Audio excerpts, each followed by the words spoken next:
jo legale, pasi që shumë pjesëtarë dhe oligarkë që kanë në dorë dy parti tjera, edhe Lidhjen Demokratike fatkeqësisht, por edhe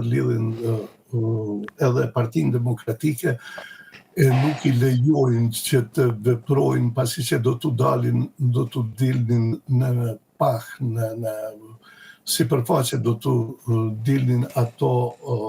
korrupsioni i tyre, kështu që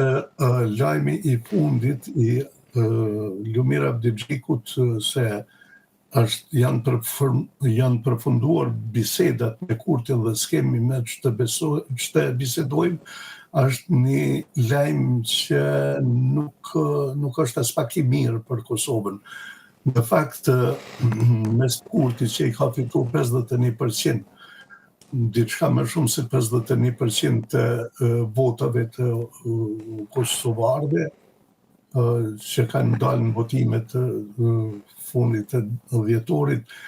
në kohë kur kemi një parlament të plotfuqishëm, një qeveri pas gati 2 vjeç qeveri me mandatin e plot, u kanë mbetur të 2 partive kryesore, por edhe AK-s Ramush Haradinaj, që të bllokojnë në një mënyrë krijimin e institucionit të tretë të rëndësishëm, ai është presidenti ose presidenti e Kosovës. Oferta e dhënë nga vetëvendosja, pra nga Kurti, është madje për mua paksa e çuditshme sa dordhan ka qenë, por duket se qëllimi i tij është që të zhbllokohet gjithsesi çështja e institucioneve të Kosovës, të krijohen të gjitha institucionet, pra dhe presidenti, se ti kërkosh, ti ofrosh dikuj që ka fituar 12 mandate, ti kërkosh dikuj, ti ofrosh dikuj vendin e parlamentarit ose vendin e zëvendësministrit dhe 4 ministrit të tjera, e ai të thot vetëm se unë nuk e kam kërkuar këtë, kur dihet mirëfilli rënja e partisë së tij në zgjedhjet rend tash disa kohë, paksa është e çuditshme. Prapë kam një shpresë diku që ditën e fundit do të bëhet një zgjedhje, se në fundit besoj se jam i bindur se populli nuk e meriton një blokadë të tillë. Tani kjo ndërhyrje do jetë me kjo zgjidhje do jetë me ndërhyrje ndërkombëtarëve, profesor, apo jo, si është? Po, me siguri se ndërkombëtarët e kanë rolin e vet, veçanërisht në atë drejtim që t'ja ulin dikuj veshtë dhe t'i thonë se duhet të pranoni, të kaloni në zgjedhje, se zgjedhjet e reja vetëm do t'ishin edhe një ngarkesë shumë e madhe për qytetarin kosovar, por në anën tjetër nuk pres se do të mund të arrihej edhe nuk do të ishte e mirë të arrihej që cila do parti politike të marrë numrin e deputetëve që do të siguronte edhe zgjedhjen e presidentit. Se në fakt do të humte demokracia, sikur do të kalonim në një sistem njëpartijak praktikisht, ku dikush, qoftë Kurti ose dikush tjetër, por mas shumë të ka mundësi Kurti, megjithëse as mundësitë e Kurtit për një gjë të tillë gjithësisht vetëvendosjes nuk i shoh si normale. Domethënë, as me zgjedhje të reja nuk do të rregullohej diçka më shumë se kaq. Prap do të vihej ose siç është tash zgjedhja e parlamentit, zgjedhja e qeverisë, por jo edhe kryetares, kështu që nuk e di se çka presin partit opozitare kosovare prej një partie e cila e ka fituar në mënyrë praktikisht ka qenë referendum i popullit, se me 51% fitohet edhe referendumi për ndryshimin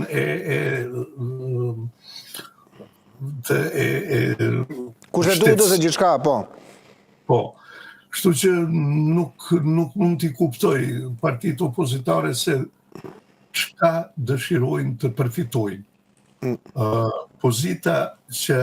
diku duket se mund t'i ndihmoj lidhjes demokratike, pasi që po e ftojnë edhe Vjosa Osmanin, ish presidentën të bashkangjitet, ata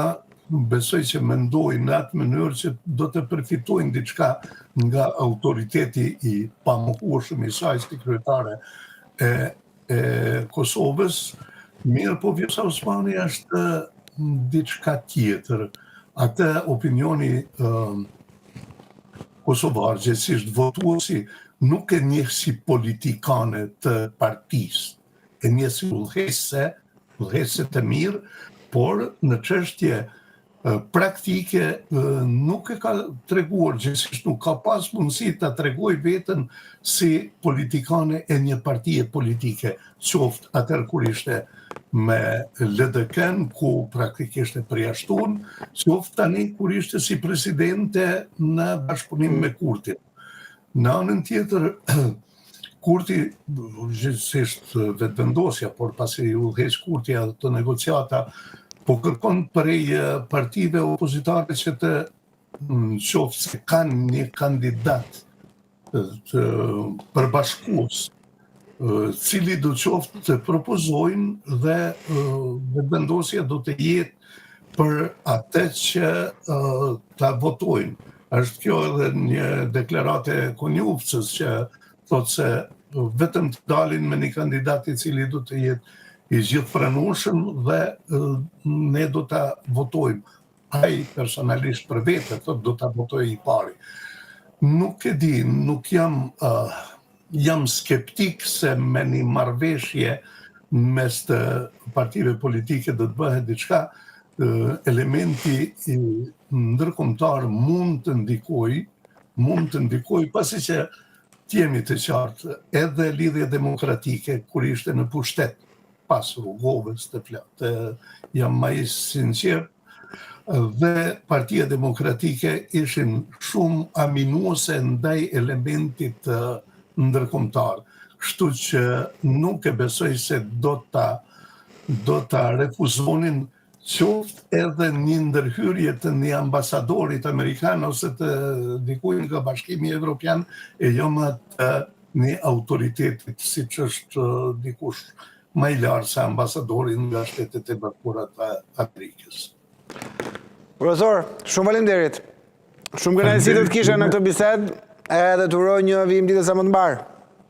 Faleminderit juve, kënaqësi gjithmonë të jam me ju.